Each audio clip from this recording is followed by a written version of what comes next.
May 19th, 2022, meeting of the Farragut Municipal Planning Commission to order, please.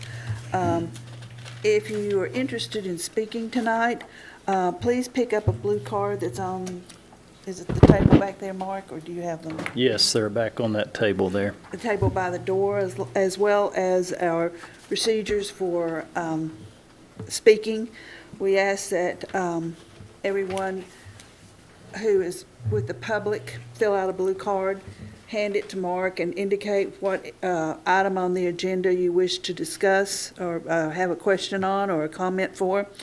And he'll call you when that item comes up. If it's an item that's not on the agenda, please indicate so we will call on you during the citizens forum, which is towards the end of the meeting.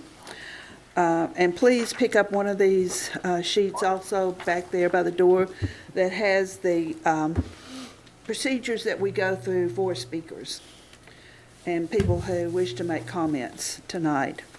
We'll start with item number 1, approval of the agenda. Do we have any changes, Mark? No changes. Approve. Second. All those in favor? Aye. Opposed? Item number 2 is approval of the minutes of the April 21st, 2022 meeting. Motion to approve as presented. All those in favor? Aye. Item number 3, discussion and public hearing on a recommendation to the Board of Mayor and Aldermen concerning the traffic calming application on Midhurst Drive and Red Mill Lane in the Kingsgate subdivision. And Mark will introduce this item, and we will have questions from the members of the Planning Commission. After that, the representative from the neighborhood or from whichever item we're discussing, representatives from them will be up to answer questions that the Planning Commission may have. And then we will move on to questions that have been people who've turned in to talk, ask questions or talk.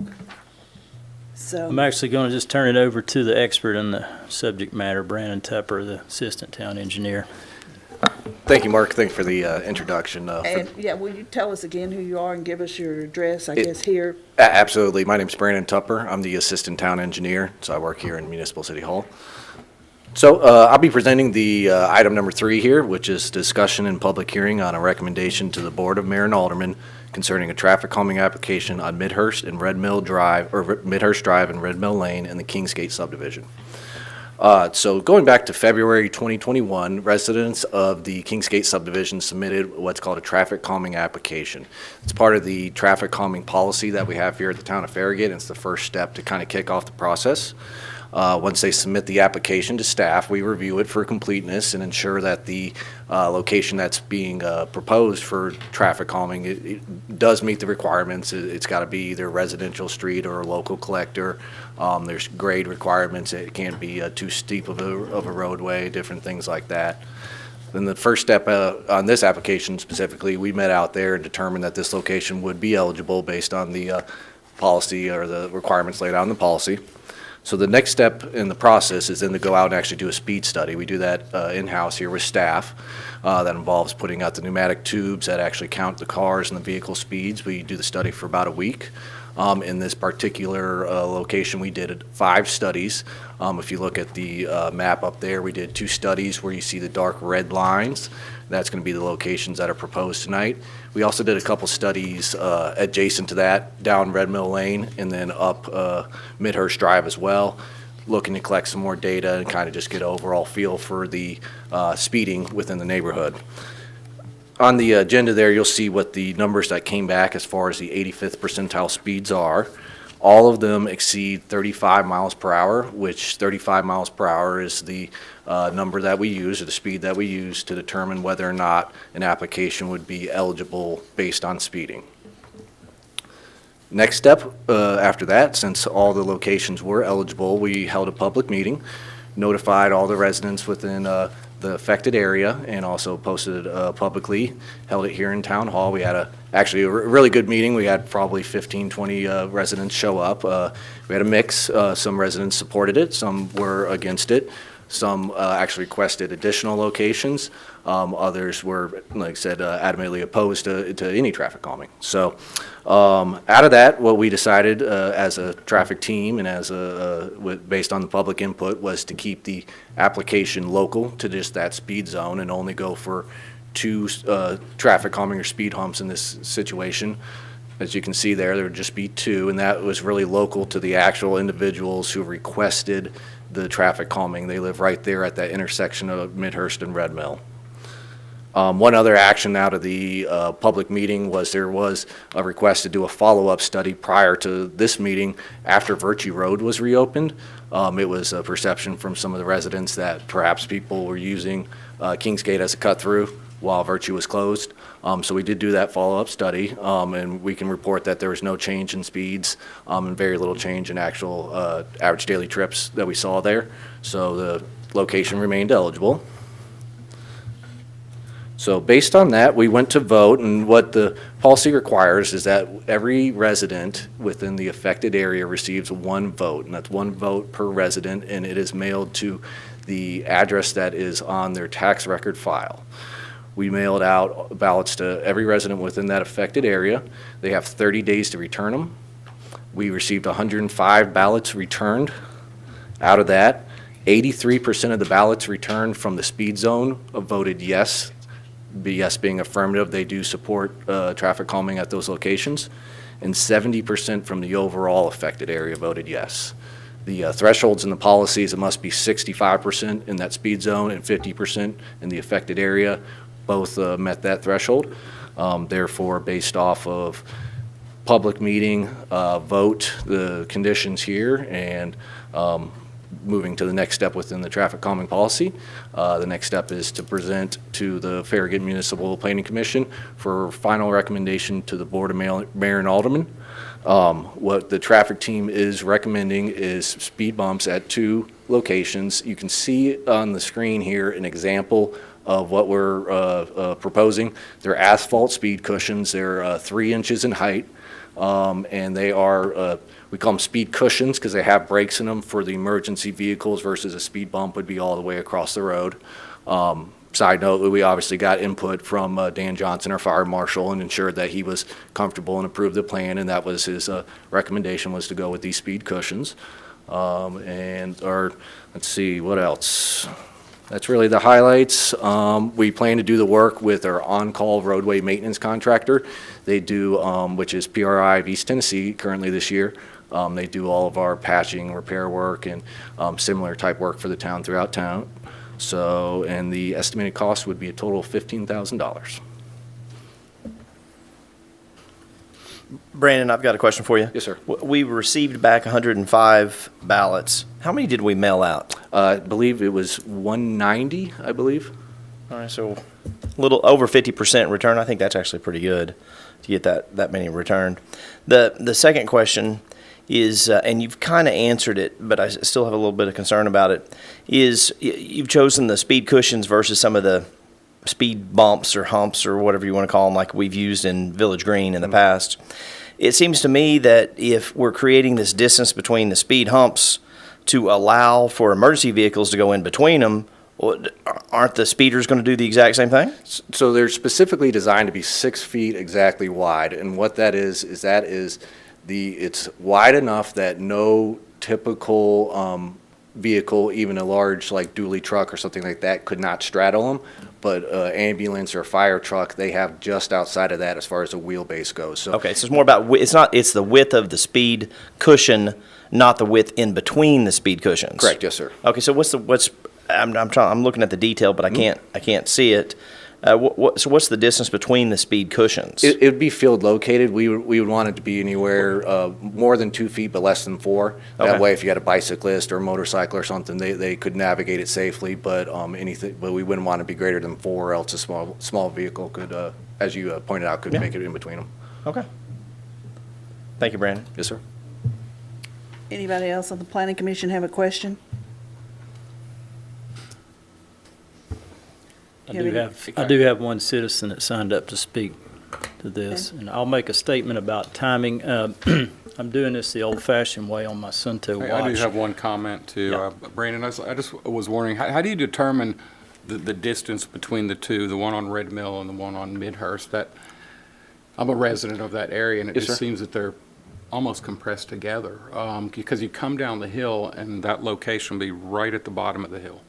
So, as a general rule of thumb, you want to space your speed cushions roughly 300 to 500 feet apart.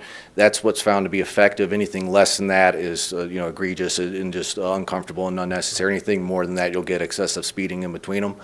In this particular location, we scooted back about 200 feet on either side from the actual intersection there.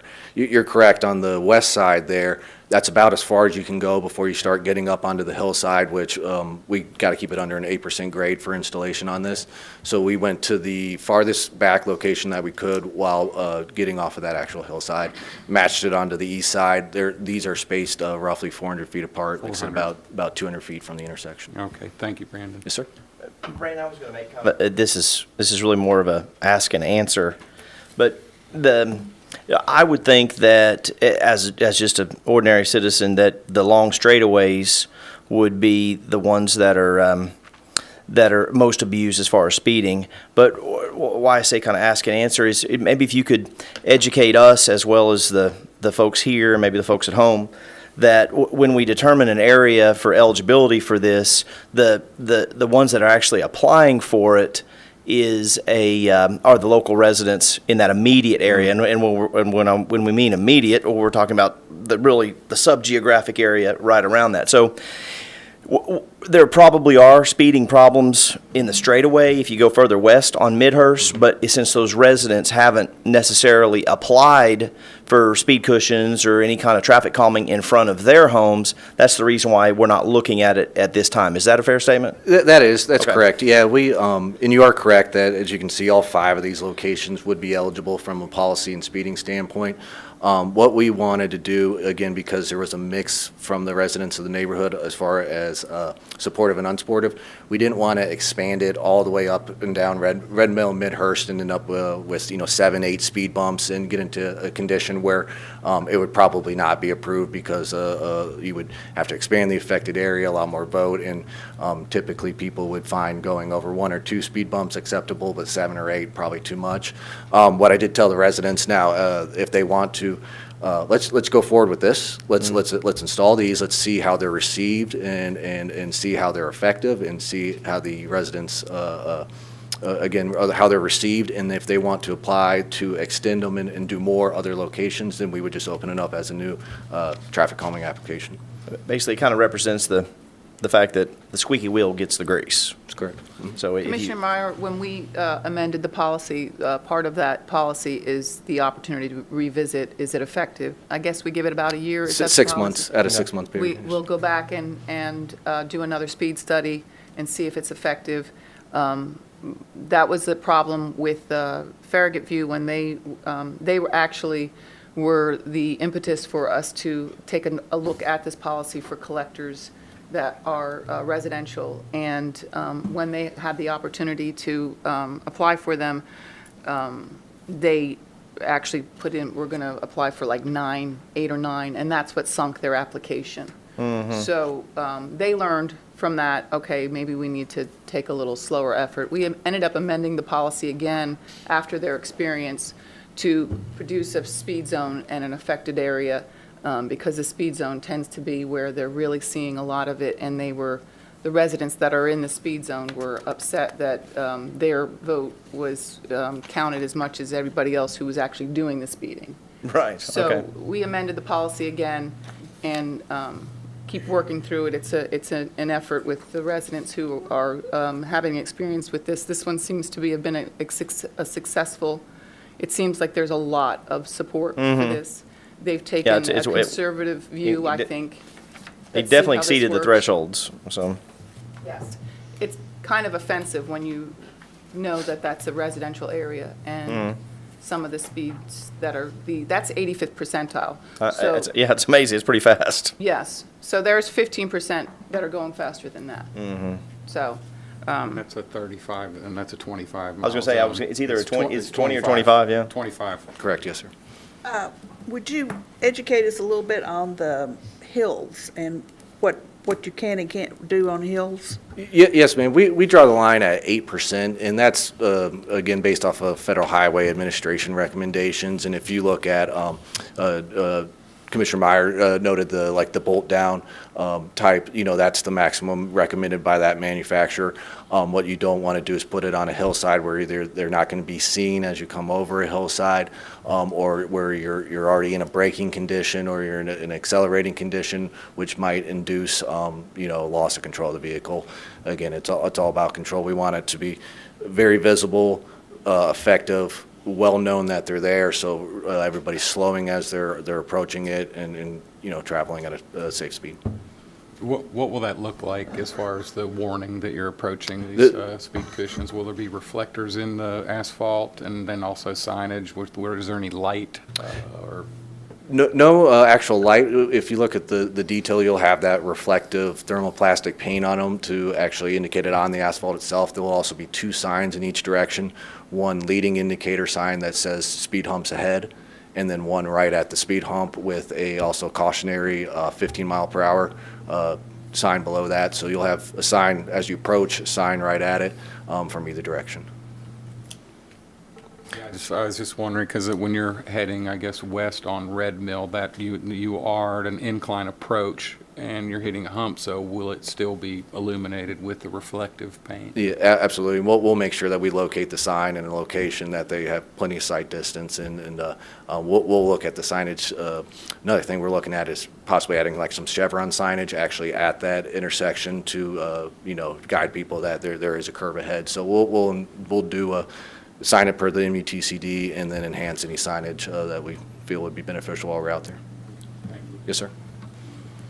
Anybody else on the planning commission have any questions, comments? Anybody in the audience? I do have one person that signed up. That's Eric Johnson. I will be manually checking the 5 minutes, and I'll let the speaker know if they're within 30 seconds of the 5 minutes. We were having some technical difficulties. Lucky to just get the presentation up. My name is Eric Johnson, and I live on Harrow Road in Kingsgate subdivision. I've lived there for over 46 years, and I've seen speeding, reckless driving, and everything else on those roads. But I have to say, in the last few years, the driving on Midhurst and Peterson is terrible. Speed is also terrible on Kingston Pike, and I've come to the conclusion the only thing a red light means is the power's on at Farragut. People are running red lights, they're going 80 miles an hour on Kingston Pike, and they're going 50 or 60 down Midhurst or Peterson. I know you narrowed the road on Peterson. It hasn't done any good. I have been passed going down the hill on Peterson by a car. That little bike ramp that you put there on the side, it has a one-way arrow all the way down to the bottom of the hill. And I have a question. What do you do when you get down to the bottom of the hill with your bike? Because it's just there for decoration, and it really hasn't slowed anybody down. But what it has done is made cars go up and down the hill so close together that you almost get hit by dualies, by moving vans, by garbage trucks, and I think it's completely ineffective. But I am here tonight to support the traffic humps.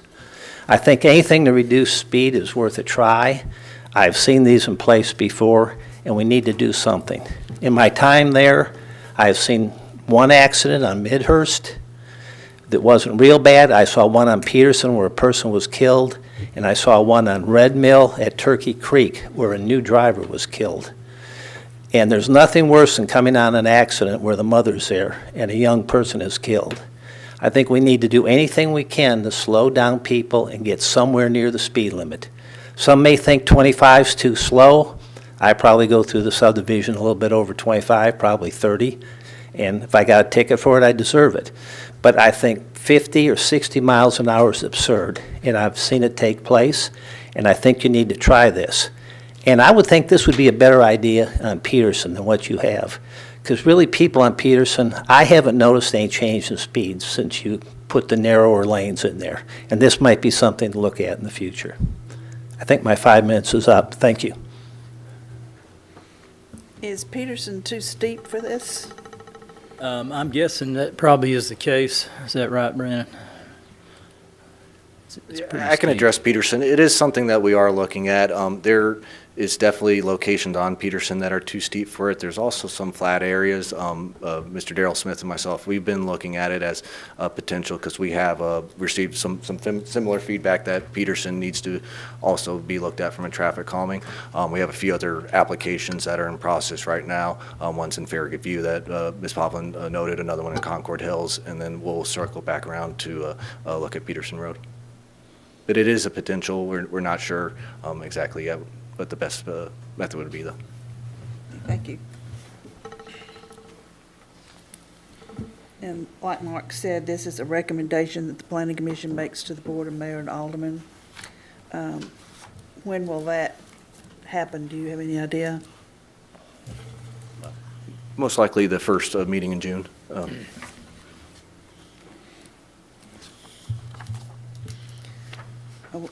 Any more questions or comments by the planning commission? If not, we'll call for a I'd make a motion amendment. that we recommend to the Board of Mayor and Aldermen to approve the traffic calming application on Midhurst at Redmond. I'll second. All those in favor? Aye. Opposed? Okay, so, next month, thank you. Thank you. Item number 4, discussion and public hearing on the approval and outdoor site lighting plan for the multifamily portion of the Farragut Town Center at the Biddle Farm Project, parcel 3.22, tax map 143, 42.84 acres, 284 units, zone PCD, Bud McCollum applicant. Yes, this is one of those items that wasn't really decided when the site plan was initially approved, the civil aspect of it back in May of 2021. And as you may remember, back in March, you all reviewed the outdoor site lighting for the Aldi building and the surrounding parking for that. Now the request is to look at the lighting associated with the multifamily portion of this particular project. So what they've decided on with the multifamily is to go with the same pole-mounted lights that you have with the Aldi and the surrounding area. And that's 20 to 28 foot tall poles, depending on the location and the desired effect. That's the 28 foot pole, and then the 20 foot pole. Obviously, the 28 foot pole is probably going to be situated more in your parking lots along the major streets, whereas the 20 foot is actually situated on more of a pedestrian oriented area. There is also 20 foot poles proposed along the street that would connect to Concord Road, because it does kind of enter into a residential area on the other side of Concord. So that's a request that they're asking for. The wall-mounted lights, there were a few subject twos that were sent out as far as the staff recommendations. I think they're still working on the decorative fixtures and deciding on a fixture to use for the development as a whole. We talked about that when we looked at Aldi. And so I think that's a real important, at least from the staff's perspective, that the lighting has a consistency and creates kind of a unique character for this overall project. So that's something that we don't have currently, but as we talked about in March, we're encouraging them to include decorative fixtures that would be in keeping with the fixtures that are shown on the pole-mounted lights, something that's more traditional look to it. So the only subject twos, there was 7 on this one, and they were at your places. Those are really just talking about mainly ensuring that the building mounted and any other exterior fixtures, you could have bollard lights, landscape lights, those kinds of things, meet our outdoor site lighting requirements. As you all know, we completely updated that a few months ago to add more clarity and some provisions in there for lights that we didn't have provisions for prior to that. To include the cut sheet details for those fixtures once they've decided on those, making sure that they label the the sheets, the cut detail sheets to match the luminaire schedule so that we know which fixtures are going where. And, you know, basically include a simulation of where the wall-mounted lights would go on the buildings to verify that they'll not be higher than what is permitted. And then, you know, what those fixtures would look like on the buildings themselves. So those are easy from the staff's perspective, easy subject twos to address. You know, if you all want us to present the wall-mounted lights when they've decided on those, we can certainly do that. But that's something that I think there's still a work in progress, is my understanding on that. So I'll answer any questions if anyone has any. We are recommending approval subject to addressing those 7 comments. Eric, refresh my memory on the aluminum poles themselves. All right, are they anodized or are they brushed metal or bright on aluminum? They are black and, trying to think here. I don't remember. Bud, can you speak to that? I can't remember what. I know they'll be painted black throughout the development, and they're aluminum, but that's mostly all I know. Yes, Bud Cullum, 6312 Kingston Pike, Knoxville, Tennessee. I believe they're black. I know they're black. It's powder coated? Black powder coated.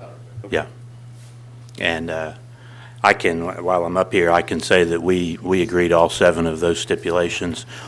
We actually have submitted some fixtures and through a lot of the staff and even a couple of the members on this commission I think we're kind of coalescing around a kind of a gooseneck type fixture for the most part. It would be what I call a sconce type fixture, but we actually were just over at the Starbucks and noticed some on that development, and I actually have some at my house that look just like that. But that seems to be the way we're going. And the next item on the agenda on the commercial area, you'll see some fresh pictures showing kind of the same thing. So the goal is, as Mark said, is for the whole multifamily, the commercial side to be a cohesive look. So, but we agreed all 7. Okay. Anyone on the planning commission have any questions or comments? Have any speakers? No, Mark? no. So, Motion to approve the outdoor site lighting plan, subject to items 1 through 7. Second. all those in favor? Aye. Opposed? Moving on to item number 5, discussion and public hearing on approval for retail building elevations associated with the Farragut Town Center at Biddle Farms project, parcel 3.02, tax map 143, 42.84 acres, zone PCD, Bud McCollum applicant. This is another aspect of their overall project that wasn't in a final condition back when the original civil plan sheets were approved in May of 2021. And so now they're requesting approval of the retail building elevations. They have settled on footprints and the general design. If you recall, the original concept plan that was part of the rezoning had smaller, mostly 4,000 square foot buildings. And it had 10 buildings, but they were all separated. So what they've done, and to me, to the staff, is a improvement to the project. I'm not sure what's going on with that. Is maybe it'll come back up. There it is. They have combined buildings to really create 4 larger buildings, and you can see those there at the going along the main street. The buildings along Kingston Pike would still be roughly the same footprint as what was originally shown on the concept plan. I'm not sure why that's doing that, but let me go ahead and get the pointer out here. So these buildings here, you know, these were two separate buildings, these were two separate buildings, these were two separate, and these. And so by combining them, they've made the look and feel more like a traditional town center street. And they've got a video that was uploaded to their project, and I'm going to play that now, and it kind of shows you kind of a visualization of going through this aspect of the project and what it would look like. So let me play that real quick, and then I'll go through all of the different buildings. Let me get this. Mark, can I ask a question? Yes, sir. Can we dim the lights at all a little bit for this? Yeah. Okay. Yeah, I can get. See if it's going to do that. This computer's been really finicky tonight for some reason. Let's see. Oh, it's doing that. Well, let's try it and see if that'll get it. I think it's going. Yep.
So that kind of gives you an overview of, we might want to leave those off, actually. It might be easier to show these buildings. I was just going to go through each building real quick and let you take a look at these. We'll be starting out at Kingston Pike, where the main street intersects Kingston Pike, and this would be the building on the southeast intersection of Kingston Pike and the main street.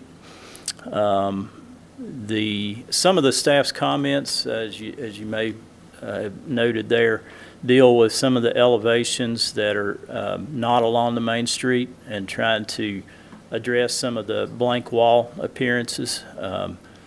That's should be very doable. For the two buildings, the three buildings out at Kingston Pike, I think it's important to make sure that they have an engagement with the public realm on Kingston Pike itself, those corner buildings, and as well as the main street, to kind of, bring you into the project and give it some symmetry on those corners. So that's the first building. That building is 2,500 square feet. It's a 50 by 50. You can see on the left side of the screen, that's sidewalk along Kingston Pike. As you work your way into the development, that's different elevations, this particular building. And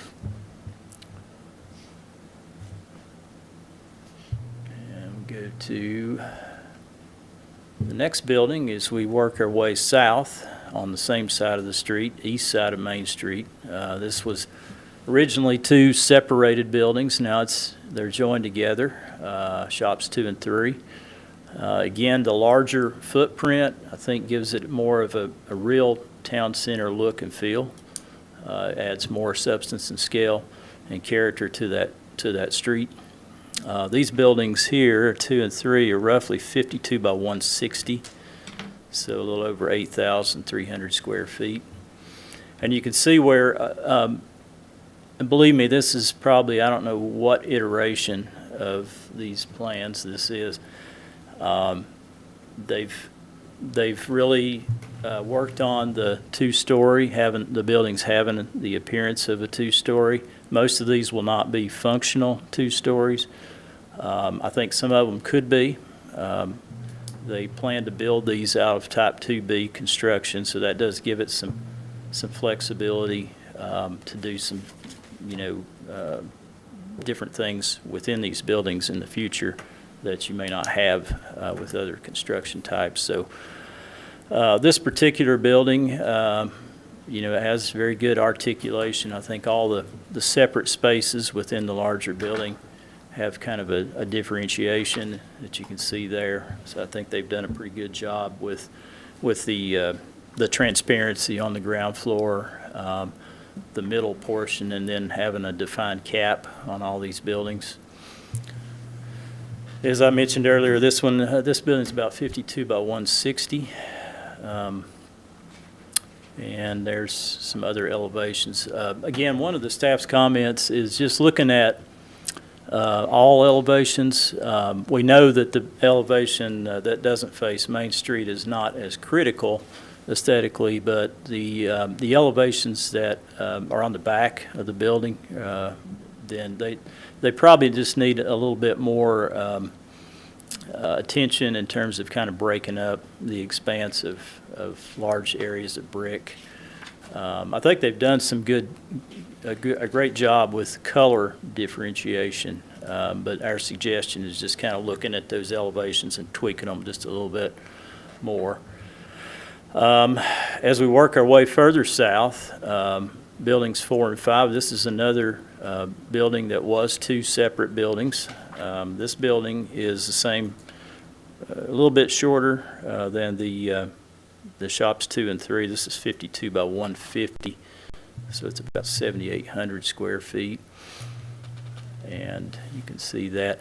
This one actually abuts the area that would be the Village Green lawn area. So there's a really large outdoor seating area that's shown there on the right side, the south end of the building. There'll be other areas within for all these buildings that will have opportunities for outdoor seating, but the largest ones, are going to be facing that Village Green area and kind of tying that in with these retail buildings. And that's some other elevations. Again, maybe just looking at the back elevations a little bit to tweak those some, but that's kind of what it looks like. You can see that outdoor seating area.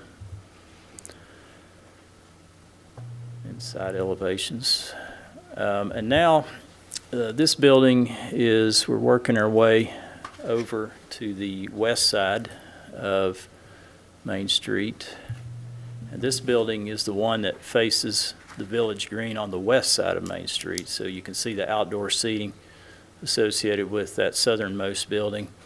This particular building is 52 by 150 as well. It's got a little bit more height in places than some of the other ones.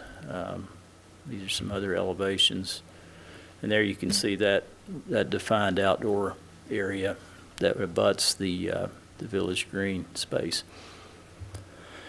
As we move to the north from that building, this is some other elevations of that building. Now this building 6 and 7, the one that's on the west side closest to the Village Green, does back up to the Aldi building. So the back of that elevation is really not going to be visible because the Aldi building is going to block that. So that one may not be quite as critical. You'd have to be really trying to be able to see that. And the ends are, treated pretty well. I think it's just that middle section that really wouldn't be very visible. When you say back up to it, Mark, how close together are they? Is there a space 20 there? feet, There's that it's not drawing very right far. here. I think it's 20 feet. I think it's actually 10 feet. And then on the front, if you'll recall, we're going to have it closed off with a gate so you can't see it. So, Okay. yeah, I mean, it's essentially for people to go in and take the garbage out from the back of the stores. But even from, if you were on Brookline, you wouldn't be able to see this building at all because of the Aldi, and the same thing, you won't be able to see the Aldi, that side of the Aldi because of this building. So to the north of that building, we've got shops 8 and 9. These were, like many of the others, 2 separate buildings in the original concept. They've been combined here. And this particular building is 52 by 160. These are the different elevations for that building. I'll go back to any buildings you want to talk about if there are any. I'm just kind of giving you a brief overview here. And then, let's see, is that, yeah, this is shops 10. 10 and 11 are kind of mirrored. They mirror each other out near Kingston Pike. And those buildings are 50 by 74, so they're about 3,700 square feet each. Different elevations for that building. It would be the same for building 11. They just mirror each other. And again, as I mentioned earlier, with the other corner building at the corner of Kingston Pike and the Main Street, to try to make sure that the elevation facing Kingston Pike, does engage the public realm there, even though that's not the primary entrance area. I suspect there'll be a lot of outdoor seating between these buildings. That's kind of the intent, the layout of the overall site. So it should be a very active space. So that's an overview of the retail buildings. There also will be a restroom facility that will be built as part of this. This will be owned and maintained by the town, and that's what it looks like. It's further back south in the development, just to the east of part of the northernmost area of the multifamily portion of the project. But that's an overview of the retail buildings. The remaining comments that the staff had, there were 7 of those. I talked about really most of those, I think, and it's just really dealing with those less visible elevations and trying to break them up a little bit and lessen the blank wall effect in some cases. The other comments, I think, were pretty straightforward as well. So staff recommends approval of this site plan, subject to addressing those 7 conditions that were at your places. Planning Commission have any question for Mark? I've got a couple. First of all, this sheet is the overall plan, and the kind of footprints for the buildings here are kind of different from what's with the elevations. I assume the ones with the elevations match the actual buildings, and that's the one that we're using as the guide, not this, because, for instance, on this one, shop 6 and 7 is just one big space.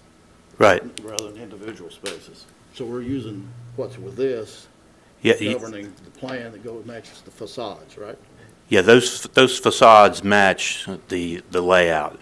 Where you see the individual buildings or with lines on it, that's just a projected demising line. I'm not using this, I'm using what's with the elevations. I'm not sure, do you understand, Steve? That That plan right there, yes. See, like 6 and 7 just shows one, It is one building. Yeah, it is one building. but it's individual spaces with the facade. Or It can be, yeah, in other words, I'm trying to see which one is show the actual plan for that building. Well, I'd like to be able to see Bud be able to push and pull those demising walls depending on what his tenant needs are. So he may have a tenant that says, hey, I want the whole 8,000 square Yeah, feet. yeah, that's, Yeah. Hold on, let me finish my question, 'cause I want to know what about the flexibility of the space, and what's kind of governing, what are we actually approving? This overall single envelope? Yes. Or an intent to have a flexible space, even though they're showing division spaces? yes, inside? yes, we didn't have to show those demising walls, and we could take those off for right now, because we won't know those for certain. There's a difference, I'm trying to just. Yeah, determine no, I understand. What is your Just plan? the building envelope, yes. The building envelope, the whole, we can take the demising walls off of those because we don't know yet. It all depends on No, what that's tenants. I'm going to say that I'd like to see a lot more flexibility because you've got a larger tenant. Absolutely. Like a And- major restaurant or something like that. Yeah, that's just, Hypothetical. hypothetical, thank you. The other question I have is more back to, I guess, Mark. What's our criteria for relative to how to size that restaurant? It looks awful small if we're going to have, or at least The size of what? The restroom facility? restroom? Public facility. I I'm think not saying it you have to build a satisfies whole what we huge- ask them huge one, to but it's just- provide. So there'll be other portable facilities for larger events. That is the size facility that we had asked them to Okay. produce in So their you set the plans. criteria for that? Okay. Yeah. I would like to address when we took the 8 buildings and turned them into 4 buildings, I think a couple of those may have increased maybe 200 or 300 square feet. The intent wasn't to increase the square footage. The intent was two things, kind of to your first comment. It gives us more flexibility through the years as to how we can demise the insides of those. And it also, instead of it being broken up, and as Mark said, he felt like it looked better, it made it look more like a normal town, but it also brought the end caps would be where there could be more options for the seating and kind of blend in with the streetscapes quite a bit better. So that was the impetus, and the more we looked at it, we thought, hey, we think it actually looks better. So. The third and last question would be on the second story. Are you engineering that so it could be retrofitted to lofts? I'm going to turn that over to Mr. Marr, my architect here. But I think some of them, if a particular tenant, especially on the buildings that are back by the town green, we have a couple of particular restaurants. Hopefully, we're going to land on those. And one of them mentioned the idea of making it true 2-story, and if it's not true 2-story, it would still be open. In other words, when you walked in, the ceiling height would look 2-story. And that I That's answer? it. Yeah, that's Okay. it. Steve Marr, MJM Architects, Nashville, 2948 Sidco. Bud, you're right, Bud. The intent is to construct the buildings out of steel and masonry so that if in the future we want to retrofit that, we could. It would require additional structure internally. But the building is designed in such a way with the sprinkler system that we could expand the interior occupancy if necessary. So it does provide flexibility. We're also using that as a strategy to shield some of the mechanical units, or all the mechanical units will be hidden behind those lower walls in some cases. And yes, you'll actually be able to experience that 2-story effect in a lot of the spaces in some of the main tenant spaces. Thank you. Mark, I have a question. This item here is really talking about these buildings and their appearance. Is the entrance design firmed up yet, or is that another item, or how do we approach that approval, or is it already approved? That is not part of this, but that's certainly something we can discuss if the applicant wants to discuss that. We've talked a little bit about it from a signage perspective just a few days ago, but that's something that we can certainly discuss if you wish. I think I saw a photograph in the Farragut press there where they showed the entranceway. And is that kind of finalized, or is that still in progress? We feel like it's still a work in progress. The way it was presented to us is is it's something that would probably have to go before the Visual Resources Review Board. If it necessarily needs to come back before this commission, we're fine with that. It's not in the critical path right now. We will be getting, hopefully, these elevations approved, and then we'll go into final architectural production, which will take a number of months before we would be beginning construction on those. So we have a little bit of time to continue to work with the entrance. If you recall, we've been calling that the iconic element. And in fact, that last image was not produced by Steve's shop, but he has some ideas on how to improve it. Commissioner Green, I know at the staff developer meeting, you had mentioned something, because we were showing the name of the development on there. And two things is having any kind of a name or writing like that, and Mark, correct me if I'm wrong, but I think that would be considered signage, which was one reason why it would have to go before the Visual Resources Review, but it also potentially would require a text amendment. Mark, have I described that accurately? Yeah, I think so. That would be considered signage as, in terms of how we would define a sign, so yeah.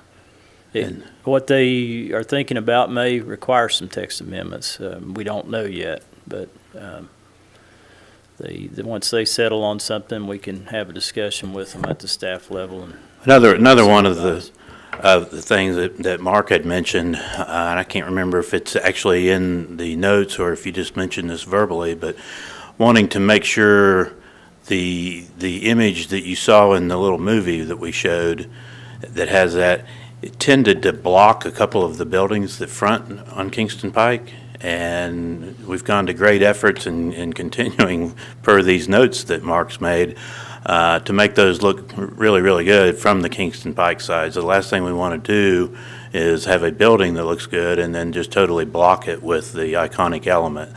So I'm very pleased with what Mr. Marr's group has put together here. Hopefully everyone else likes what they see, but I think he can improve on that iconic element. Make one comment about, related to that. Sure. Quickly. Just to remind you, Dr. Bartlett from Farragut High School has indicated an interest in upgrading their entrance, and certainly it would probably be much more modest than what you guys are designing, but just be thoughtful of that in considering he would like to upgrade, he's trying to upgrade the campus, and certainly being across from this. Something even if it was on a smaller scale that kind of mirrored Yeah. what we come up with? Yeah. Yeah. Okay. And I wanted to bring up, I don't think this is really in our scope of responsibility here as the planning commission, but the actual naming itself, I think what we saw in some of the images was Biddle Farms. And we've been talking about it in the planning documents here and in our discussions over years, calling this area the town center. But there's no mention, I didn't see any mention of town center. I didn't know if that's something that gets covered by the BRB. And I want to know if there's any comments from my fellow commissioners on regarding whether the town center wordage should be in there. I would think there might be some advantages to both the development and to the town if the town center wording was somewhere in there, because the town center shop Farragut, the town shop Farragut effort may be marketing that area under the term town center, and that might be Confusion, yeah. might be confusion or helpful. You know. Yeah, and I'll be honest, I'll tell you exactly how that morphed in from the town center is some of the marketing people that we have employed came to us and said, hey, guys, the town center moniker is a little tired. Now, whether I believe it or whether this commission believes it, I'm just telling you honestly how this changed. And they said, we can show you some areas that are developed similar to this as town centers, but they're not actually called on the signage the town center. So we still wanted to keep Farragut in it. It was decided, hey, what about Biddle Farms at Farragut? And I personally, I like that, but, you know, if everybody came and just said, hey, Bud, we really need to get the town center back into it, I'm not going to kick and scream too much. But I think there is some merit for moving away from the town center, but again, I'm certainly open to this commission's. I think if we're trying to be somewhat kind of authentic to what we're creating, and Bud, your architecture's come a long way, and I applaud you. I'm not sure it necessarily needs any elaborate, gaudy entrance with a name, unless you feel like that's critical for marketing. I mean, you guys internally and for promotional material, I mean, you can have a name on it, but I don't necessarily, unless you feel like it's real important to you, I'm not sure you just necessarily need a name of what you're doing here that delineates that you're at, you know, Town Center or Biddle Farms or, you know, whatever you want to call it. I mean, I think a lot of what you've done, I think the architecture itself is unique and iconic, and you've really, I mean, we set the bar real high.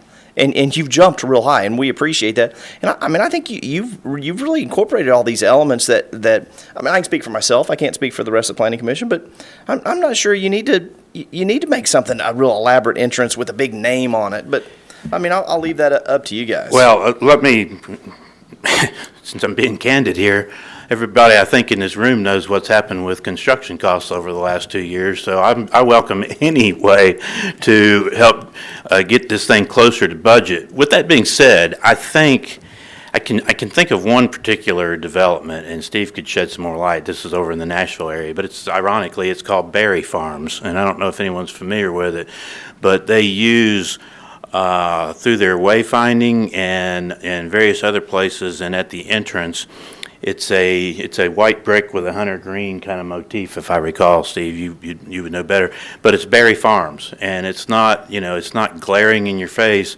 But I thought, that it gives the area, and in this we came up with Biddle Farms just because the Biddle family had owned it for 100 years or however long.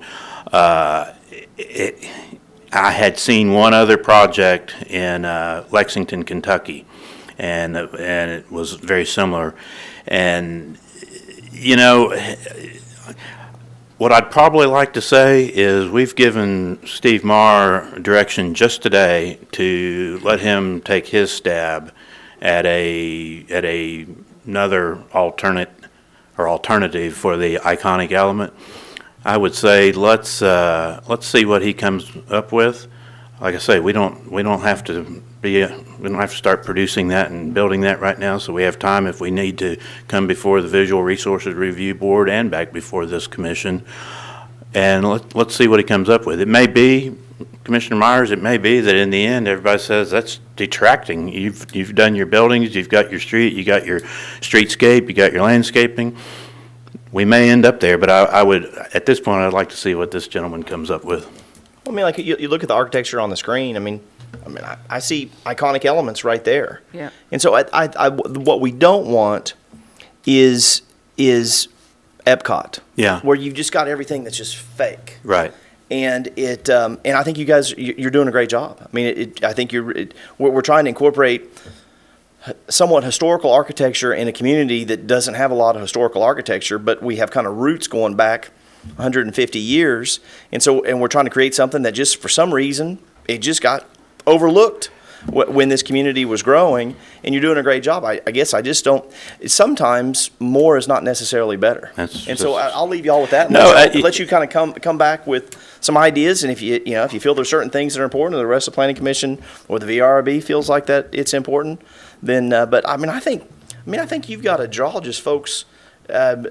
Hearing about it and driving down Kingston Pike and saying, "Wow!" I mean, you don't need a big fancy entrance to. You've got something really cool here. Actually, I think what I'm going to tell him first before he takes a stab at changing it is to produce the video without it, and let's look, and we may all agree. Okay. Does that make sense? Yeah, absolutely. Let's. Duly noted. Steve, I would remind you of what I just said about the Farragut High School and his interest in upgrading that. Yeah. Certainly, if something is so overwhelmingly dramatic on one side, Then it detracts from whatever. It's going to be impossible to. There's not a lot of real estate there to work with to begin with, And of course, it's a financial issue of what we can afford to do. I would me add- too. Yes, which is, yeah. I would add to Commissioner Green's point, and to your point, town center, yes, is overused. North Shore Town Center isn't in any town center, and it's not connected to anything else. So I can understand their point with that, but how many town centers are actually in a town center? Because this is the heart of our town. It is our town center. So that's why I keep going back and forth between the two, because this is actually our town center. Yeah, I mean, you don't call downtown Knoxville Town Center. You may refer to Market Square, but Market Square that was a function. It was named after a function, just like, in my mind, Biddle Farms was named after the original function. It was the Biddle family farm. That's my 2 cents, but. I just want to make sure you are in agreement with the 7 subject twos here. Yes, we are in agreement. One thing I do want to add, though, is that obviously we're producing four-sided architecture, and the main comment that sometimes it gets a little tricky. It's almost impossible to make what will be the back side of a commercial retail establishment look identical to the front side. Steve's already has some ideas, so I think it's safe that we can agree to that comment. It's just, I want to say, keep in mind that it's not just going to be a mirror image of the front, but we will tone I mean, it. we understand you got to have utilities, you got to Right. have meter bases, you Right. got to have gas meters. I mean, so there are certain things it is what Right. it is. But otherwise, am I speaking wrong? We agree to all the Now, comments. these images is a little bit hard to see, but they do have gooseneck light fixtures. That's just one thing that was consistent with all the. We don't have any specific cut sheet details on those yet, and that may be what they settle on. I'm not sure, but that's what these images do show. And I think what your point about the other elevations, we weren't asking you to emulate the Main Street elevation. We were just asking to lessen, maybe in some cases, the blank wall sections a little bit, just tweaking it a little. I mean, I think what you stated is accurate. We don't want it to look exactly like the front. I mean, you could do some false windows and do, a herringbone pattern with brick. I mean, we asked the Starbucks to do that, and they did a great job with trying to tweak some of those big facade areas of where you're looking at just a lot of brick. And usually it doesn't, you can do it without spending a lot of money doing it. Right. Which is demonstrated in the lower left elevation here. We introduced some awnings and some storefronts, some of which will be spandrel, but those could be active doors. We just have to work in the utilities and screen some of that with low walls and landscaping. Anyone else have any questions or comments on the planning I'll just commission? make one comment about the entrance again, not to belabor the point, but I don't want us to throw the baby out with the bathwater, where we're going to overwhelming iconic to nothing. I think it needs to still have an influence of something that's special and identified, that can be used in marketing, and people can easily find that that's the main entrance that you want for that. So let's just don't throw the baby out with the bathwater. Let's be creative and see what we can do to where it's Yeah, not understood. overwhelming, but still special. And I think the first step we'll take is to do a little research with the high school and see how far along they are with their design and. Well, they're looking to you guys. Oh, They're okay. not, they have nothing. Got it. And whatever they do end up doing, it's going to be, it'll be a work in progress. But Okay. they're looking to what you do. It'll be with a very limited budget. Yes. Yes. Do you have anybody who wants to ask Do questions? not on this item, no. Okay. Anybody else? Thank you for coming. We appreciate that. Thank My you. pleasure. Thank you. Thank you for your comments.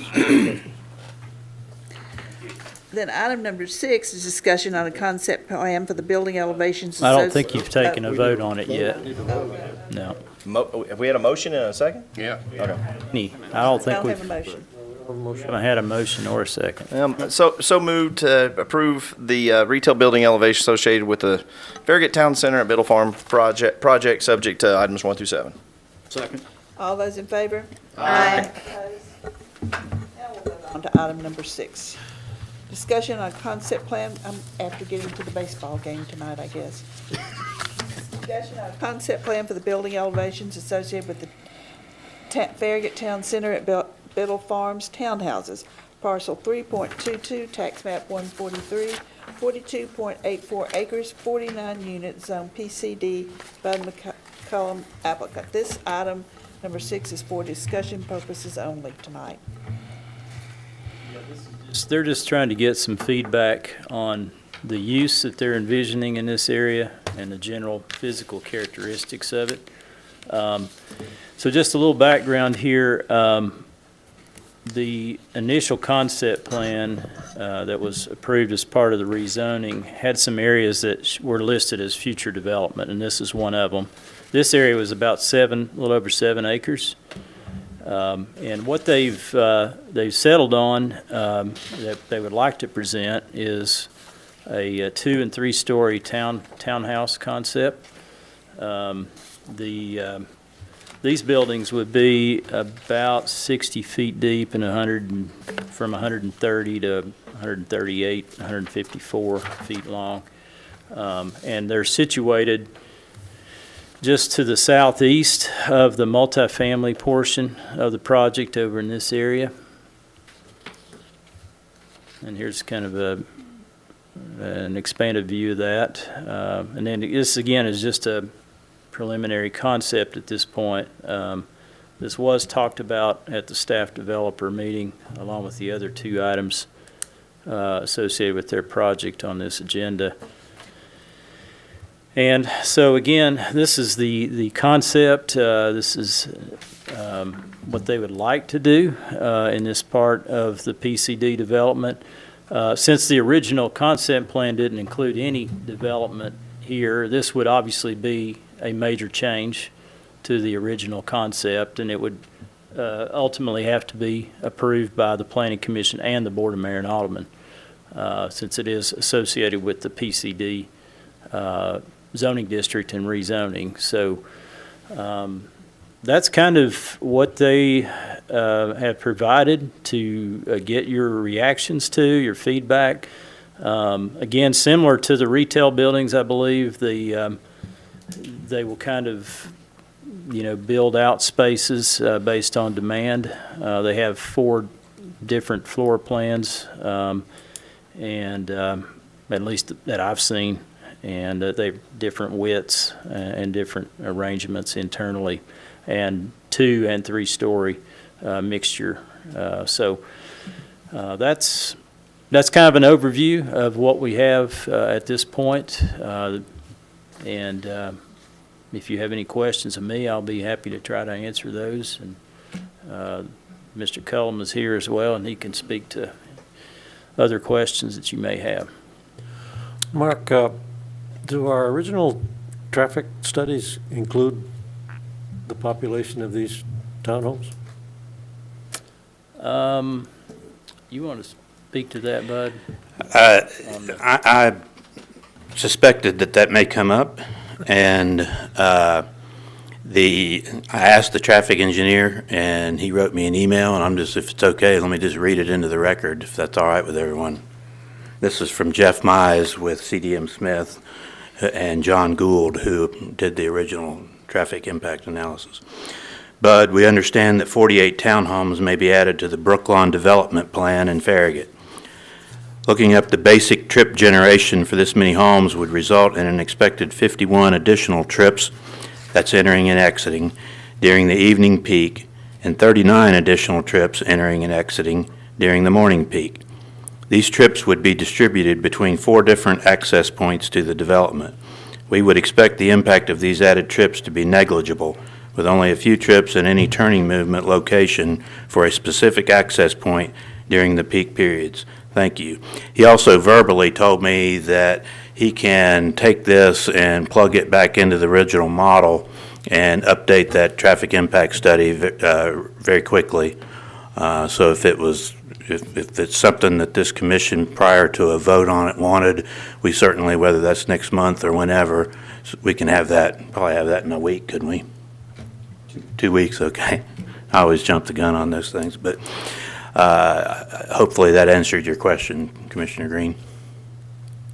I would like to also say that Unfortunately, Bob Koch is the architect for these, and he was unable to be here. He was planning to be here. He was here for the staff developer meeting.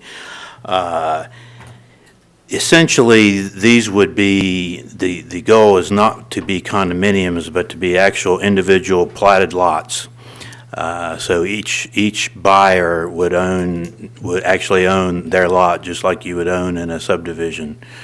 And he has quite a bit of experience with this type of townhome development, and I also have a broker, I think Robert Threckle's here, who's a prominent broker, residential broker here in the Knoxville area.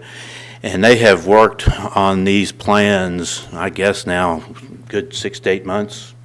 And with getting Robert's team's input from the market standpoint, getting Mr. Koch's many years of experience, my partner, the Fieldens, input. And so they've gone back and forth and back and forth and back and forth to the point where, and I may let Robert address this, but we feel like we have, 23 feet width, 23, except for the end ones can be wider, 30. But all through the floor plans and everything else, feel like we have a product that would be 600, 800, what, $600 to $800,000. Obviously, that depending on what individual buyer may add to it on the inside. But when we submitted and at staff developer, couple of the main issues, and Mark, you jump in and correct me if I'm wrong, but a couple of the issues were we had a public street, but the fire marshal was concerned about the width, and it had to do with the height of the buildings and then having to have a pump ladder, I may mess that up, but the type of truck that the fire department would need. In reviewing that with the fire marshal, we have a plan on how to address that. One of the other issues, though, that was on the outer perimeter. One of the other issues was obviously for these platted lots, they all have to have frontage on a public street. And part of the interior to get the public street width the way we want to make our plan work, it would be less than the ordinance showed. So that would require a text amendment. One of the other issues is the ordinance right now reads that each individual lot has to be at least 25 feet fronting on a public street. And we're asking to be able to go to 23 feet. Again, is that correct? To 23 feet. So obviously that would require a text amendment. So that's why the decision was, do you want to totally change this between staff developer and this meeting and go for a vote? And our thought was, no, we really would rather just kind of lay out our plan and lay out some of the constraints and the issues, because we like our plan, and Robert Threckle thinks it's a highly marketable and a big need and demand in the marketplace for this type of product. And hopefully he doesn't get upset with me, but there's a gentleman in the room, or was in the room, there he is back. When we first started this project and when we first were getting the initial concept plan approved, we always had in mind that this property was going to be commercial. And Alderman Pinchak approached me and he said, would you consider townhomes? And I said I honestly hadn't thought about it. And the more we thought about it and the more we talked about it and the more when we engaged Robert Threckle and his team to get involved, we realized, hey, this is way better than adding more commercial back there, because we just didn't think it would blend that well. But Robert says there's a high demand for a high-end product like this. That's where we are. Sorry for the rambling. I'll let some of these other guys probably answer some specific questions.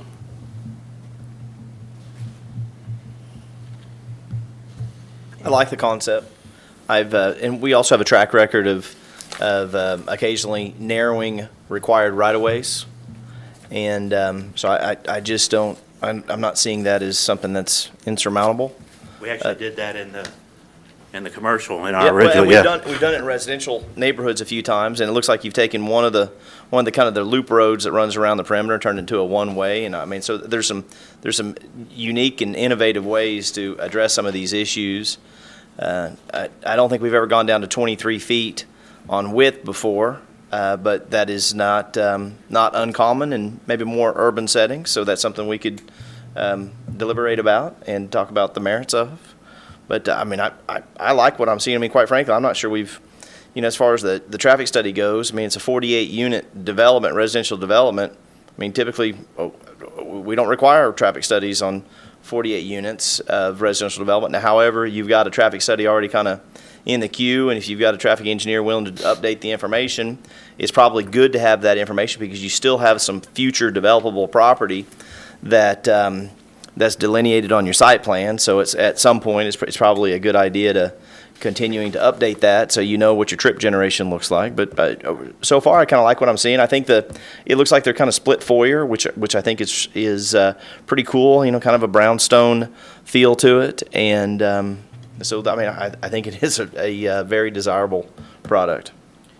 Would it be possible if, Robert, would you like to kind of talk about the floor plans a little more in depth and the marketability, and then we can, is it okay if I let him speak? Yeah, sure. You say your name for our record? Robert Threckold, 1536 Lions Bend Road in Knoxville.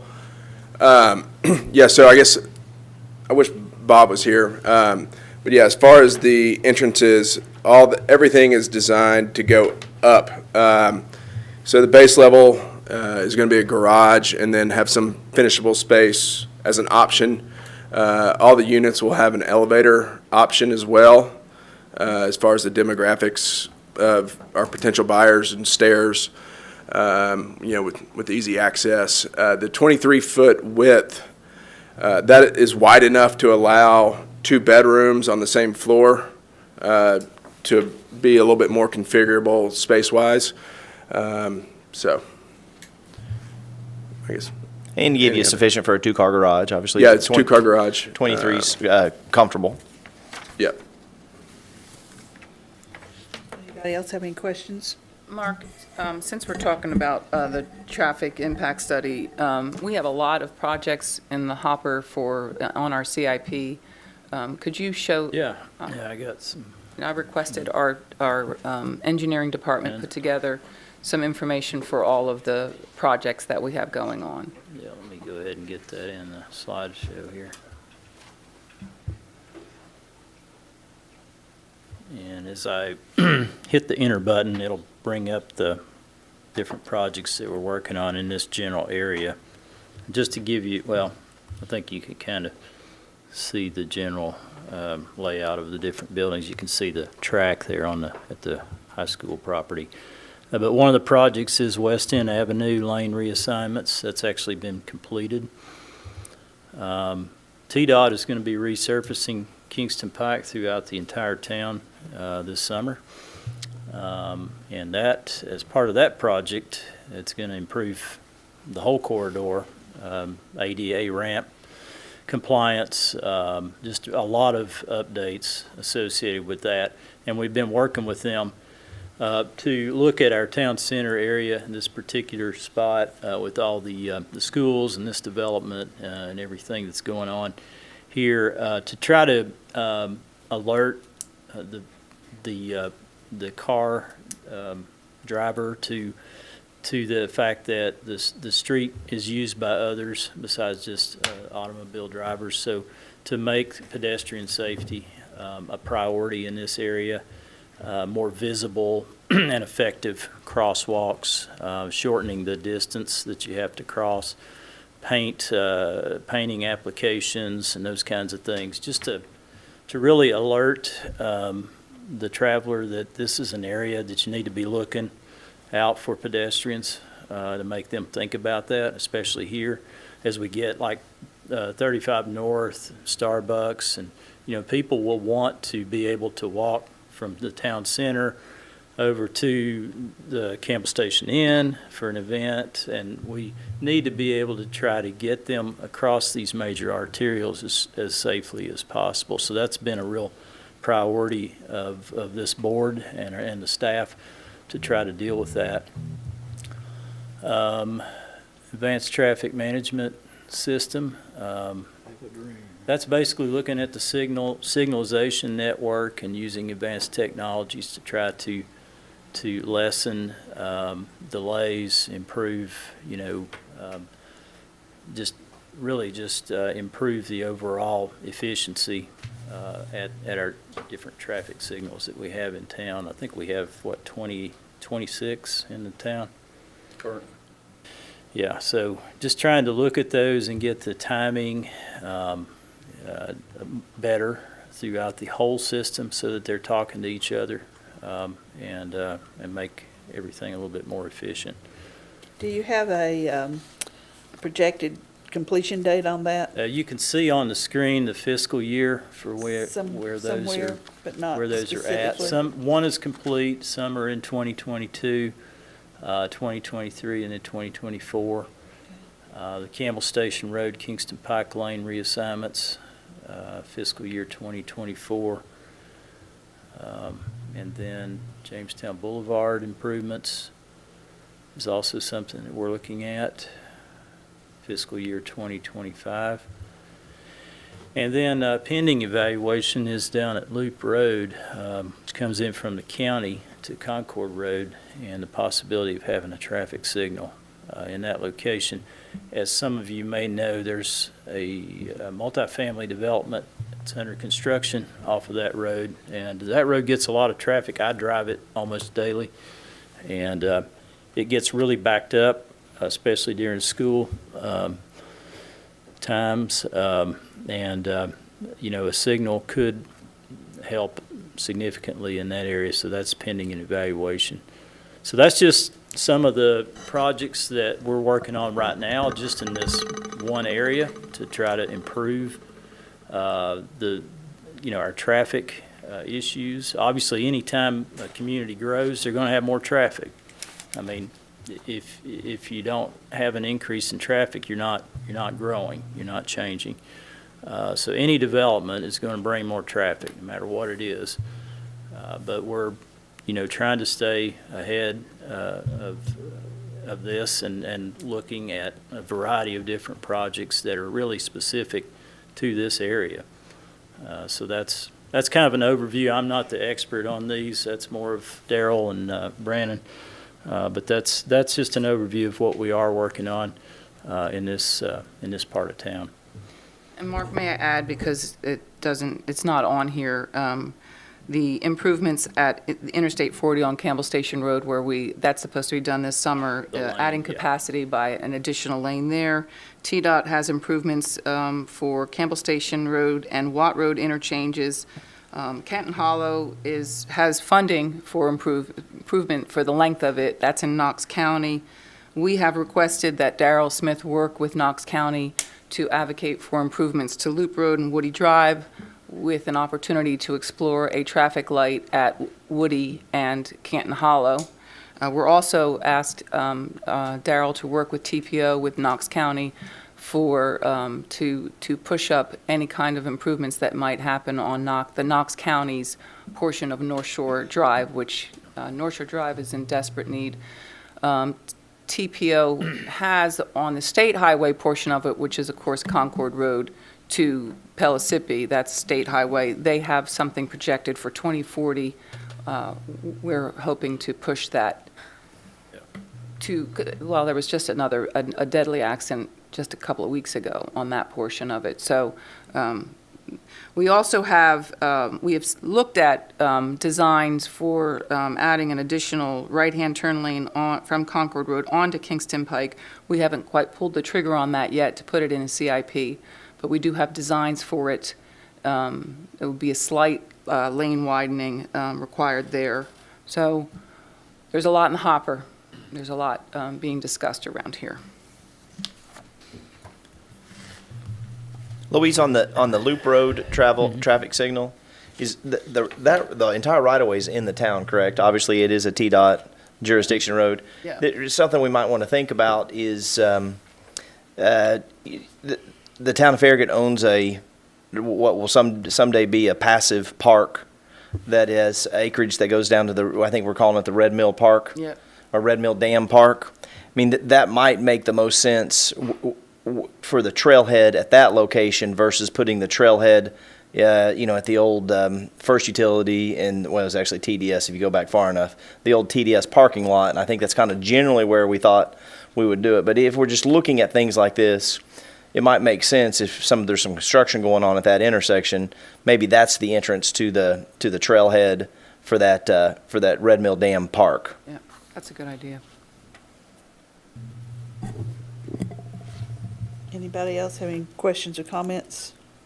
I guess back to the original. I, Yeah, let me pull that. very much supportive of the idea of having townhouses. I think it's a special place for it and a special need for that. However, I'm concerned about the density and the sameness of all the buildings. When I think of townhouses, I think about the time I spent in like Georgetown or Charleston or some other place like that, where they're having, the townhouses or the brownstones and whatever that have some variety to it. But then there's just a lot of just building and surface area here. I don't disagree with you. We have, there's some group of elected officials and planning commissioners who like a really traditional look. When I say traditional, more like what you saw in that picture. And there's others that would echo exactly what you just said. So we're trying to meet in the middle there to make it. Talking about the cookie cutter. Yeah, I know, and frankly, I mean, we can fix that easy, can't we? We actually had a couple of earlier visions that were not as you would call it cookie cutter looking, but we were told that it maybe is not traditional enough looking. So that's. Robert, you correct me, but frankly, I think we could improve on a little bit of the sameness on that myself, and plan to. So that's a great comment. The other thing you might want to point out is your streets in this particular development where the townhouses are not long and linear. You got a lot of curves going on, so it's kind of hard to stand in one particular spot and look at multiple buildings at the same time. The way this is designed, so. And the other thing that I might point out is a lot of times it's pretty easy to take the same floor plan and duplicate it and then change your elevations with gables and hips and Dutch hips and shed dormer. I mean, there's all sorts of things, architectural details that you can do where you can take the identical floor plan, put it right next door, and you never know that it's identical. Yeah. I think you need to kind of experiment a little bit with color too. I mean, we got this overwhelming brick. Right. Right. And there's a lot to be said for the classic, say, white with black, or something like that. And just Maybe from, that's heresy, but yeah. We asked them to build in brick. I said, we want everything in brick, bud. And you brought us brick. Thank you. And make it very traditional. Yeah, and from my conversations with Bob, the architect, all the facades are very flexible as far as, so if there's feedback, I know that would be taken into consideration, and they can exactly what Mr. Meyer said as far as, same floor plans right next door to each other, and they don't, look the same at all. So there's some different porch options and whatnot as well to help break up that facade and create some depth, so. Yeah, I'd like to make a comment on that. During the staff developer meeting, the gentleman that spoke on this made a point that the buyers would have several options. And Bud, I think you said they should have options, but not too many. Correct. Was your comment? So I know you're saying that, but I'm not sure it's clear to the commissioners here that each buyer has a choice, some choices on what that particular unit is going to look like. So the conversation that we're having here, I'm not sure we have all the information that helps us. And those are mainly internal choices. I think there was some external, because based on what I heard at that staff developer meeting. Right, but I mean, we're not gonna, we want to give them 3 or 4 choices and that's it. Yeah. As far as just, you give them 10 choices, people can't make decisions, or have a harder time making decisions, so. And that way we can maintain more control over the process and keep everything more streamlined as well. What about the density? You know, the density, the density is a little bit as a function of financial considerations, obviously.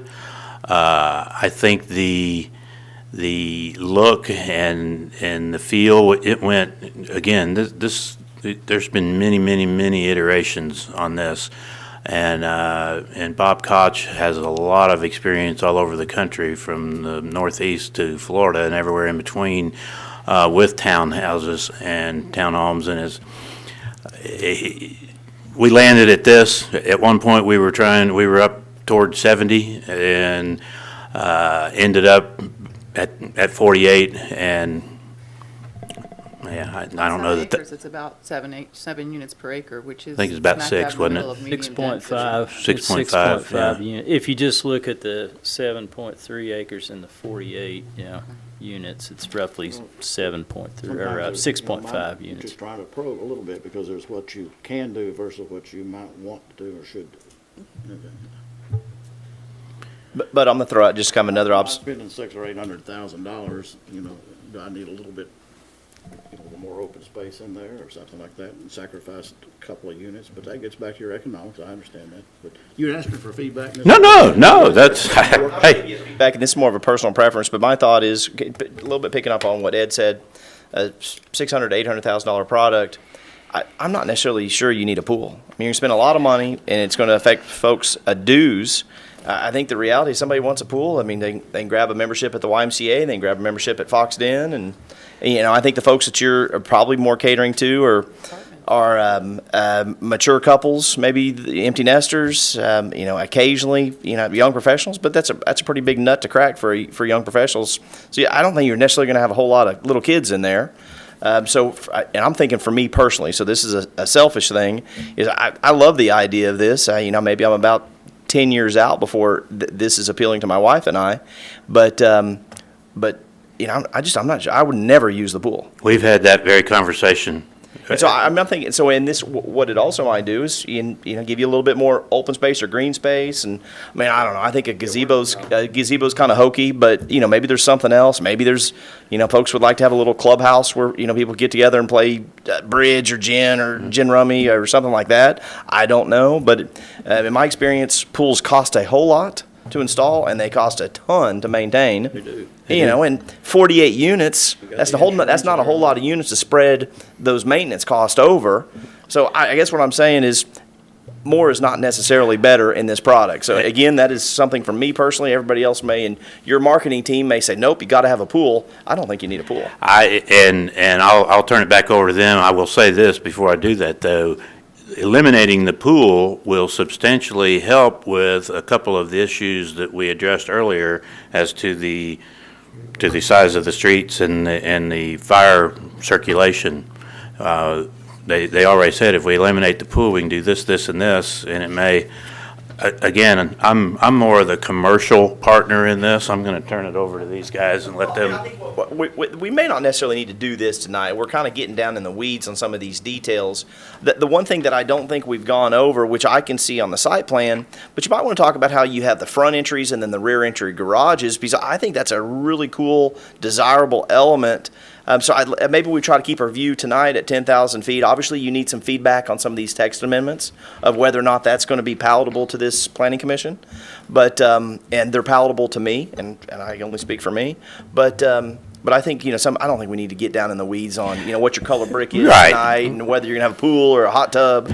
But I think generally speaking, I'm real supportive of this product, and I think it's really innovative. I know it's an expensive product to build, and so I know it's going to be an expensive product. But I think there is an untapped market for this. I agree with Ron Pinchuk, and I think you guys are hitting it. And it's kind of nice to not necessarily shove some commercial, whether it's office or retail, back there. You're doing something a little bit different, and your zoning would allow you to do something that has higher intensity than what you're proposing. And I think this is a great way to use it, and I applaud you for your efforts.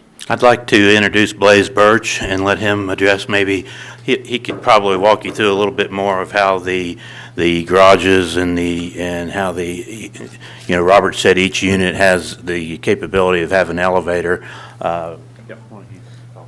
Sure. Blaze Birch, Louisville, Tennessee. First of all, regarding the pool, we're not married to the pool at all. You hit on a lot of points that are spot on, the cost of them, the maintaining of them. And I think by, having Bob go back and look at this envelope by taking the pool out, I think it might address some of your concerns, giving it a little more feel of open space. Talking with the broker, it's not making or breaking the marketability of the product. So obviously when we're looking at things, as we all know, we're all looking at cost nowadays, and it's a challenging time for us as developers and contractors, and taking that element out could definitely, as long as it doesn't hurt the marketability, we'll have Bob run through a scenario of taking that out and what other public entity that we could put in there that help sell this product. The rear garage, that's really I don't know if they still use this term, I'm kind of old, but the T&D design, where you got that garage coming in through the back. I think, one of the big things was, we want it to be approachable, and that's where you with that whole townhome, Brookstone feel, you got the front porch, people sit on the steps. It's all about, tying into not a town center, but the center of your town. I think this is really going to be a great complement, and the center of the town center concept becomes a catalyst for this to really bring those elements all together. And that's really what we're trying to do with this whole development, is pull all these different elements and make them cohesive for the project. But we definitely, tonight we're just trying to get feedback where we can go and develop this thing further. And I know Bob is tremendous and years of experience in these townhome designs, that he can bring some special elements. The other thing I'd like to point out is the residents that'll be living in the multifamily as well as these townhouses.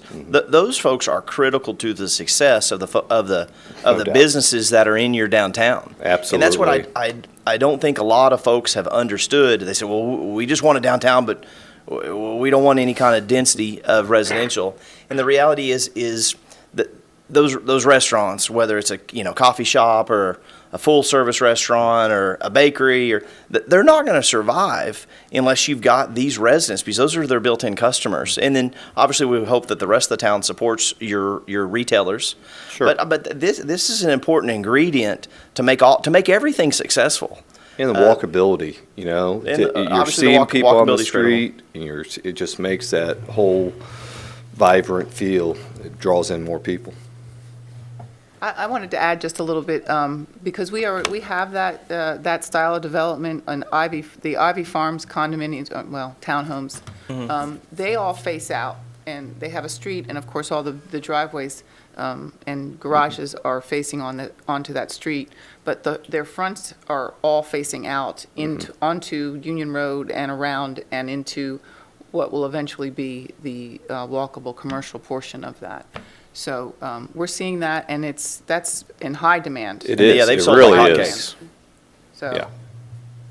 I would add just one comment. Sure. And it's more in the details as you get a lot further along. Absolutely.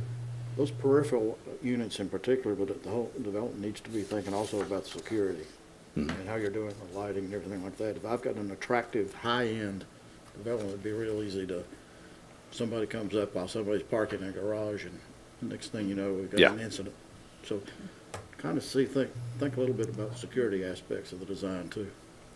Are you proposing that the one-way loop road, could you parallel park on that? Is it that, so you're designing that with enough width to parallel park, plus fire apparatus could get around it? Okay. Absolutely. Yes. Okay, good. I'm thinking about, again, I'm thinking selfishly, my kids come home for Christmas, where are they going to park? So. Right. Well, It's definitely a meet demand. Yeah. I have been in New York City a few times, and I have seen the people who live in smaller apartments and townhouses up there. I've seen them sitting out in storefront windows. And how much their park system is used year-round. And so when I see a development where they are smaller, I see a need for that open space. So I want that to be something that you might consider with both of your residential areas. I'd never really thought about all of that because I, have my third of an acre lot and a house on it, and I grew up on a farm where we had lots of space and everything, and then going to New York a few times, I saw this need from these people. Absolutely. To be out and to have that space, and so it gives me a different perspective on it than I would have had 25 years ago. So please consider that Absolutely we with will. both of your Yeah. residential developments there. Just I'd for I'd like to point out also that on either side, as you're looking, it will remain open space, as will the space between the back of that and Turkey Creek. And then also you will see you have the walking trail that's right there, and then of course the Newtown Green Park. So there, when you add all of those together, 15 acres of yeah, open space. once you're not looking at a plan view in black and white, it'll jump out at you that your walkability to a lot of open spaces is very accessible. Anybody else up here got any questions or comments? Nope. Mark, do you have anybody? We have one person that signed up to speak on this item. I'll remind you if you go within 30 seconds, and because I'm having to do this manually. Had some little computer issues. Michael Wilson, 412 Eisenhower Street, Farragut, Tennessee. Madam Chair, just for your information, 11-0, top or middle of the fifth, Vols over Mississippi State. That's the important information for the night. Yes, it is. I do want to go back and talk a little bit about traffic. I want to say I don't really have any issues per se with the townhomes. I would have preferred to have 120 to 160 in this area. My wife probably and I would have looked at them since we're empty nesters. But I want to talk a little bit about the original traffic study that was for Biddle Farm. In that traffic study, CDM Smith says, within urban areas, a level of service rating of D, which is a delay between 35 and 55 seconds, is considered acceptable by the Institute of Transportation Engineers for signalized intersections. This infers that the ITE considers E and F ratings unacceptable. Based on the CDM Smith report, Figure 6B shows that in 2025 there will be 16 instances of traffic lanes with E or F ratings during peak service times. This is a 14.3% increase from 2020. This significantly impacts 3 of the 4 major intersections in a half-mile stretch of Kingston Pike. Regarding the double left turn lanes at Campbell Station, the Biddle Farm traffic study says, quote, double left turn movements for Kingston Pike and Campbell Station Road intersection would be very difficult with the current development and of the intersection corners. The provision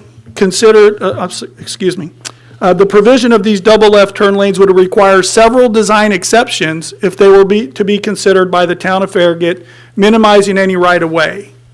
What does this mean for public safety in an area with high vehicular and pedestrian traffic?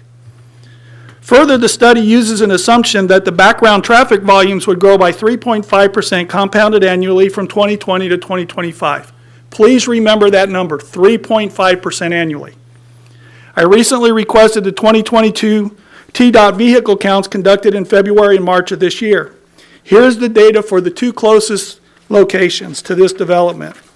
Location 139, located on Concord Road between Concord Hills and Kingston Pike, increased by 8.8%, or an average of 4.4% annually from 2020 to 2022, including a 12.9% increase from 2021 to 2022. Location ID 454, located on Campbell Station, south of Kingston Pike, increased 9.8% from 2020 to 2022, or a 4.9% average. Remember 3.5%, please. Additionally, TDOT showed the following annual growth percentages from 2020 to 2021. Location 139, 26% increase after a 16% decrease in 2020. Location 454, a 32% increase after an 11% decrease in 2020. These numbers are calculated, these last numbers are calculated using the annual average daily trips data. The 2022 data will not be available to the end of this year. Historically, the AADT number is higher than the actual volume counts that I used from 2022. Based on these numbers, several of the increases are higher than the projections used in the traffic study. This will likely increase the number of failing or near failing level of service ratings for our key intersections, as I noted earlier. Now we have a request to add 48 townhomes to this already congested area. This addition will likely exacerbate the existing traffic issues I've highlighted tonight. The town needs a new traffic study that incorporates the 2022 traffic volumes and reassesses the level of service at the 4 impacted intersections. This new study should be discussed, additional mitigation strategies identified before voting on this request when it is brought up for public hearing and vote. The other thing that from the previous item that was interesting to me when we talked about the second stories, if you start expanding commercial space, that invalidates the traffic study. The traffic study calculates trip counts based on the amount of commercial space you have. So the moment you start adding retail or commercial space, you now would expect your trip counts to go up, which would invalidate the traffic study from the original Biddle Farm development that was put in. And as we can see, even in that traffic study, there's 16 instances of traffic lanes with E or F ratings. And that includes accounting for the optimized signals and the additional turn lanes at Campbell Station and at Concord Road. So I would ask before this FMPC or the Board of Mayor and Aldermen looks at this, and again, I have no issue with the townhomes. I actually really like them. I would ask that you ask for a new traffic study that incorporates this new data. It sounds like they're willing to provide that. I have the 2022 data. If everybody wants it, I have it for these locations and some others. Thank you. Anybody else on the planning commission have any questions or comments at this point? If not, we'll move on to. So, well, to be clear, I think they might need some feedback. So the use, I'm assuming is fine. Y'all are okay with the use in this area? The 25-foot is in the zoning ordinance. It's not like a subdivision regulation.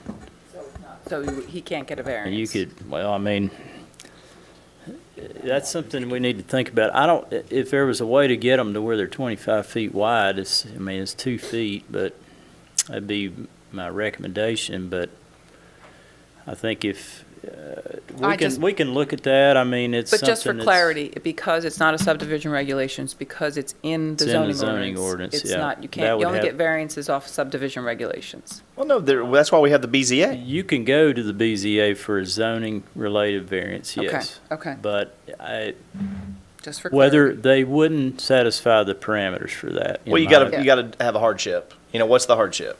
There wouldn't be any. Now, if the board, the planning commission and the board of mayor and aldermen wants to entertain a text amendment to provide for that, then we can certainly work with them to go through that process. I'm not, I don't have a position one way or the other. I'm just saying that the 25 feet is something that if they wanted to lessen that, really the only way I can think of to deal with that would be a text amendment. Whether you want to go to 20 feet or you want to just have it based on the PCD plan itself and be only specific to the PCD only, which I think would be what I would recommend. Yeah, I like that. That's something that, I don't have a problem with it, but, there would be a process to go through if they can't get that 25 feet.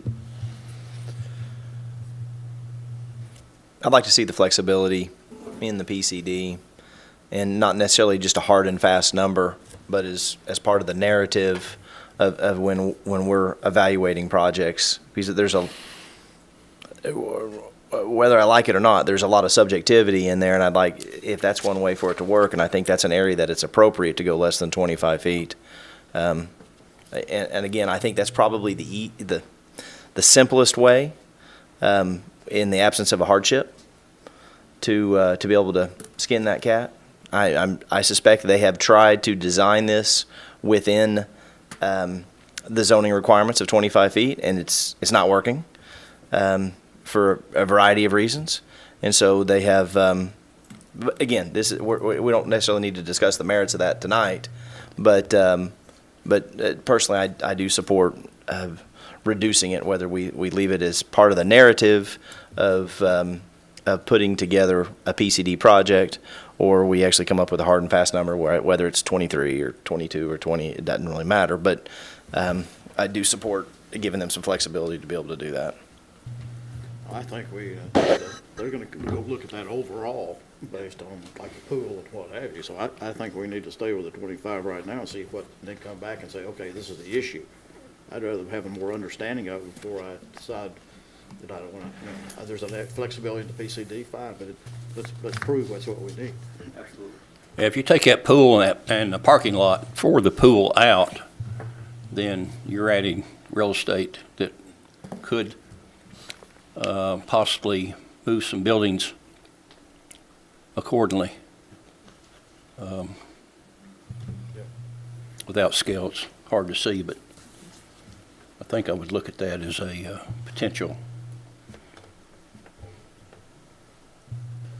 Have we given you all enough feedback? Are you? Yes, absolutely.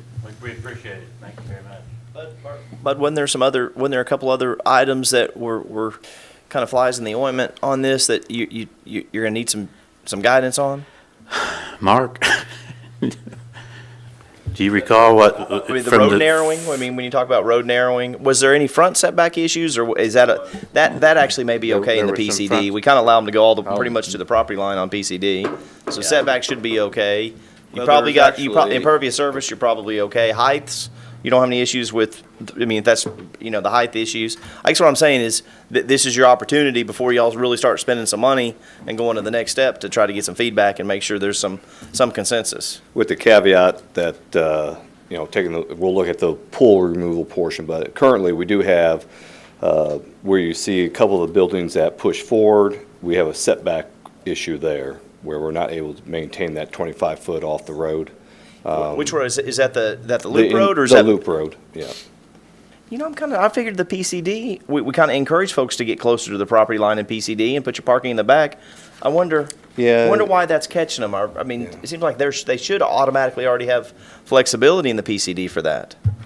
Yeah, we can look at that. I'm not really sure. I know it's less. Yeah, I wouldn't think it'd be 25 feet. That'd be Yeah, like for us, that'd we be like would an like R2 setback. Yeah, we'd like to, because of what the Right. nature of the buildings are, obviously if we can pull them closer to the road, it gives you that feel. For where the cars are going to be, because No, we're that's talking going about to the be front your yards. parking area. We're talking about the front yard area is basically where going around the loop road, so where somebody's front door is. Yeah.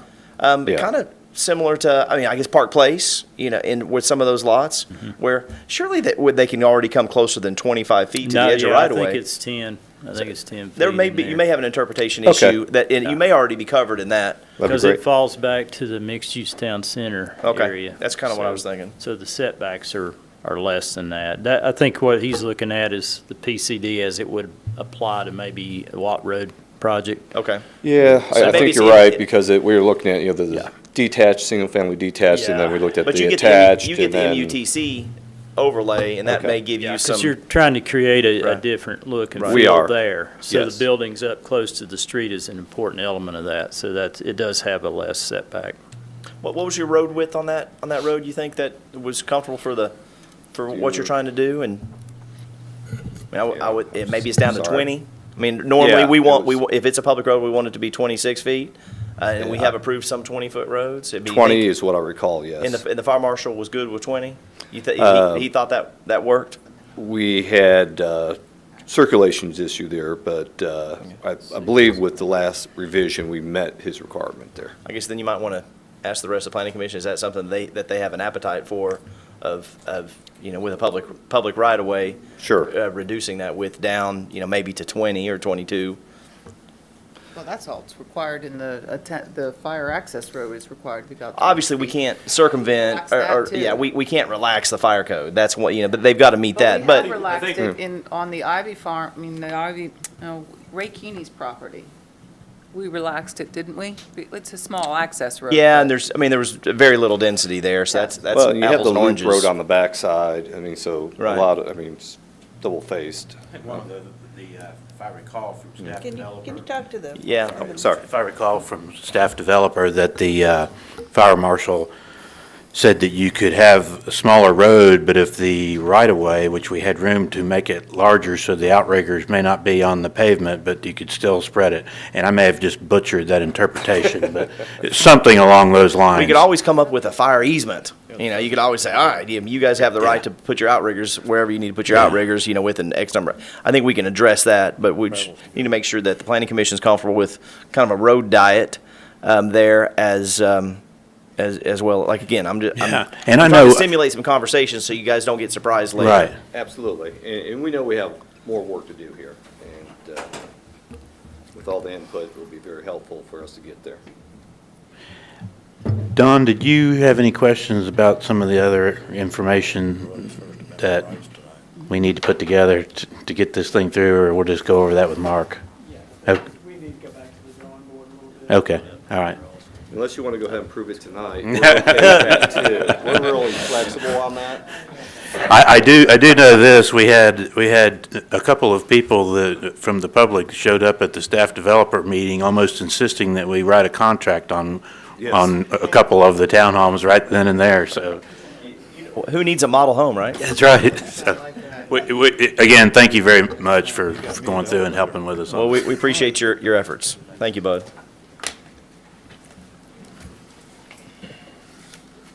We've lost our computer, so we have Okay. two more items. Approval of utilities, which we have none, Okay. and we have no one signed up for citizen forum. Case, we'll call the May 19th, 2022 adjourned. Just like what they're building. At 8:56. Yeah, there it comes.